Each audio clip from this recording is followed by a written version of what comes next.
Okay, today is a special day. We are going to drive a 2008 Saab 9.3 Turbo X that is all original, not modified. I would like to thank Mike for allowing me to drive your vehicle. Sure, no problem. So the Turbo X version is basically, okay, so it's a 9.3, right? The 2008 was the facelift at that point until 2011, the last model year.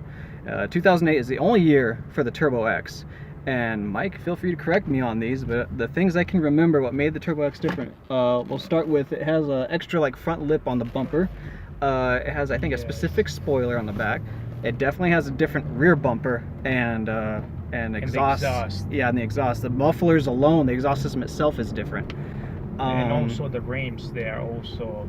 Yes, that's actually, I was think, made just for this specific car. In 2008, they was celebrating 30 years of turbo engines, you know. So Saab, they came up with this model.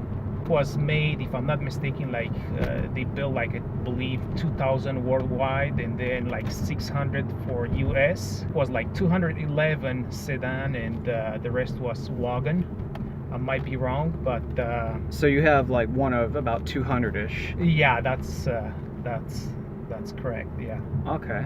So those are the key differences, especially the rims. That's the number one thing you'll notice. Oh yeah, it only comes on this car. Exactly. Also, they have the carbon fiber skin. Oh, that's right. The interior, the usual wood trim on the base models, and then when you get to the Aero models, they're silver. But in the Turbo X, they're carbon fiber. The one thing I don't like about the Turbo X, which I guess it's just because I like variety, it only comes in black. Which is not a big deal, I get it, but also I think that's one of the main reasons I also don't own a Turbo X, because it is only in black. However, you do have options though. There are other Saab 9.3s out there with the same engine and that come cross-wheel drive and 6-speed manual that do come in different colors. They're just not a Turbo X, so you don't get the mufflers and you don't get the bumper, you don't get that stuff. If I knew you didn't like it, I didn't let you drive it. Hey, it's all right. I'm feeling it. I also love that you have, can you see it? No, you can't really see it on the camera, but you actually have the original window sticker for this car still. Yeah. That is really awesome to see. Yeah, lucky to find it. I'm not the original owner, but yeah, I find that in the glove compartment, and I saw it, was like, oh wow.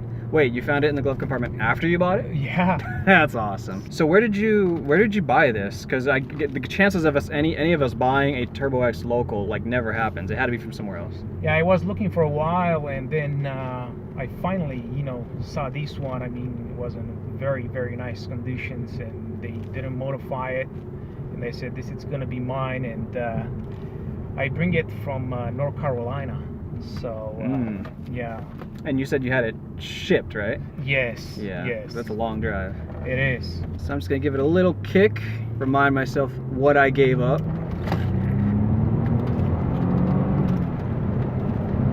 Oh yes. It's like a perfect power band. And to be honest, I was expecting a little drawback from my 07 9.3 Aero because of the weight difference, because the cross-wheel drive, I think you gain about 400 pounds with the rest of the stuff, but I didn't. Yeah. It still moves. Yeah, yeah. But then also you're compensating, because I think how it works, if I remember correctly, I'm sure people can correct me on it, but I'm pretty sure if you just had the regular V6 turbo, it was 250 horsepower. But if you had the cross wheel, it went to 280 to compensate. That is correct. Yeah, 280. Yeah. So what would you say some of the biggest problems that these cars come with? I mean, I know the cross wheel drive, if something goes south on that could be a thing, but I would think that's about it, right? Yeah, I mean, I didn't have any problems yet, and knock on wood, you know, but it's been running great, and I didn't heard. I know the gas gauge, sometimes they go bad. This one, luckily, you know. That's actually funny you say that, because that happened to mine also. Oh yeah. It was the gas gauge, yeah. It was weird because when you would fill it up, it would go to empty, right? Exactly. But after I got like 50 miles burned out of it, it would go back up to like 7/8 of a tank. As far as the handling, it is superb. Like, I hate to beat on the whole cross-wheel drive system. I just get in fear something's gonna go south. You like hit a corner hard or something, and all of a sudden you get like that ding ding service, the XWD system or something. But when it is working, it is amazing. It is amazing how it adjusts the power of what corner you're coming in and out of. I also like the confidence in driving this vehicle, that you actually have something. And if you're a car enthusiast that doesn't know Saab and you see this, you know that's something, but you don't entirely know what it is. What is it about that car that has something? And I want to say the cross-wheel drive, but that's not necessarily a plus. It's just standard with a Turbo X, but it is an option on other 9.3s. It doesn't have to be a Turbo X. The flaws I would say of a Turbo X, I don't know if you'd call this a flaw, but I would have to say the price. I don't like how, you know, people have a Turbo X and they price it like, I don't want to say it, I guess a lot more than I feel like what it should be, because it's not that much differentiated than what you can get in 9.3s. I don't know, maybe that's just me. I wish the pricing could not be justified to be outrageous. There you go. This will definitely be a memorable Saab. I do believe in time that the Turbo X will be a collector item. So if you've been interested in one, good luck finding one with that wasn't abused. Mike, thank you for allowing me to drive. A pleasure. The Turbo X. Yeah. It was good meeting you here. Likewise. And I hope we see you some more. Sure. And some other Saab get-togethers. All right. So I have re-recorded the second part of this video at least a few times now. And no matter the way I choose to phrase what I want to say, I am going to get roasted. So I just want to reiterate right now that this is my opinion with the facts I bring to the table. I asked myself if I would recommend this vehicle, and I had a tough time trying to figure out how to word that. So this is me trying to break down what's given me difficulty. The first thing I want to bring up is the Turbo X is not the only 9.3 that comes with cross-wheel drive. From 2008 and on, they came cross-wheel drive. You did not have to be a Turbo X. And they came paired with the V6 Turbo, like the Turbo X. And they came 6-speed manual or automatic, like the Turbo X. These are two very similar Saabs with a substantial price difference. With that said, I immediately asked myself, why would I buy a Turbo X? Couldn't I just buy that stuff separately and put it on my car? It's not even that much. What am I paying for getting a Turbo X? This is what I've asked myself every time someone talks in all their glory of their Turbo X. However, I was mistaken. Yes, they are very similar vehicles, but the Turbo X does have more changes than I thought. Comparing the Turbo X to its own cross-wheel drive 9.3 Aero, the differences it has is the electronic limited slip differential in the Turbo X. It also has a lower suspension than the cross-wheel drive Aero. It's got a bigger brake kit than the Aero. It's got different mufflers for a louder exhaust. Supposedly it has a stronger transmission internals. Not entirely sure, but fine, I'll go with it. That's a good selling point. And it looks like the cross-wheel drive Aeros have a torque limiter in their tuning, but on the Turbo X, there is no torque limiter. It's also got a rear diffuser, exhaust tips, specific wheels for the Turbo X, a front splitter. It's got a matte finish around the grills and fog lights. It's got a boost gauge colored just like the old C900 SPG. It's got its own unique rear spoiler, carbon fiber trim, all black interior, its own unique steering wheel, and a little message pops up to let you know it's ready for takeoff. Not entirely a lot of noticeable stuff, but that is quite a lot more than I thought. Fun fact, the Turbo X was also the first to introduce the cross-wheel drive system to Saab. So that's a lot of extra stuff to help sell you on the Turbo X. But now I'm going to play the other side and try to convince you how the Turbo X is maybe a little overrated and not entirely necessary. Let's talk about the general price difference that I see between a cross-wheel drive Aero and a Turbo X. Yeah, that right there is enough to scare me away and think that I don't need all those little extra goodies on a Turbo X. I think I could survive without them to save a pretty penny. Now let's say you find a Turbo X that is at a decent price, or even close to a cross-wheel drive Aero price. Well, in that case, I'd say pull the trigger. But now I have something else to share.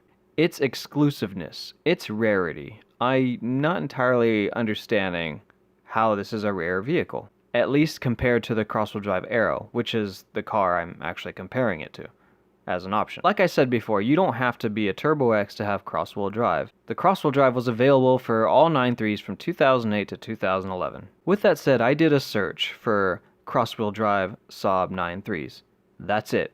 I don't care about the color, the trim, the year, if it's a sedan or a wagon, a stick shift or automatic, don't care about any of that.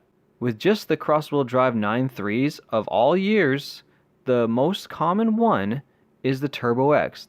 The one that was made the most of in production in the US is the Turbo X. In fact, it is so common that if you own a 9.3 and it is cross-wheel drive and it is not a Turbo X, you have a 90% chance that your vehicle is rarer than a Turbo X.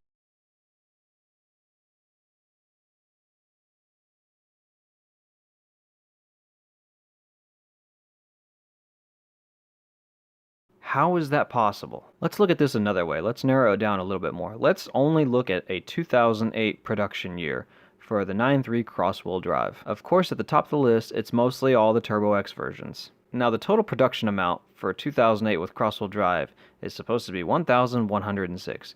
If we subtract the entire Turbo X line shown here, which totals out to 629, the remaining balance we get of the 9.3 cross-wheel drive vehicles, not Turbo X, is 477. If this is true, that means the Turbo X takes up more than half of the production line for 2008 9.3 cross-wheel drives. This does not scream exclusive to me or rare. This actually seems a little common. Now, this last one is all on me. It's a personal reason why I don't like the Turbo X, and it's very simple.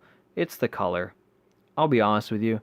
If this car came in different colors, like especially fusion blue, I'd be all over this. Or maybe if there was a little bit more cosmetic changes to really make it stand out, like if the Griffin bumper was standard on the Turbo X and maybe some unique side skirts, then I would probably own a Turbo X right now.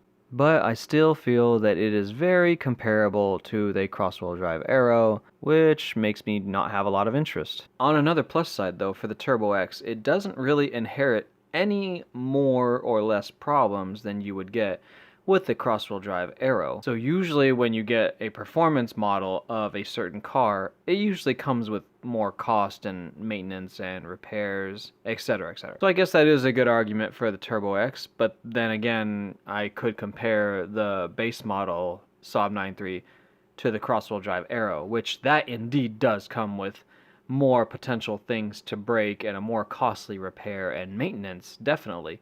But comparing the cross-wheel drive 9.3 Aero to the Turbo X, it doesn't get any worse. But then again, if it's not drastically different, what makes it that drastically special? Let's compare it to other models. Let's talk about the Viggen. Now, the Viggen is really comparable to its OG 9.3. It's just some differently swapped bumpers, a spoiler, it's got its own unique wheels as well, it's got some upgraded interior, the suspension's a little lower, but it's mostly the same car. But for me, here are two big differences that the Viggen has on its OG 9.3 versus what the Turbo X doesn't have for the cross-wheel drive Aeros. The Viggen comes in more than one color.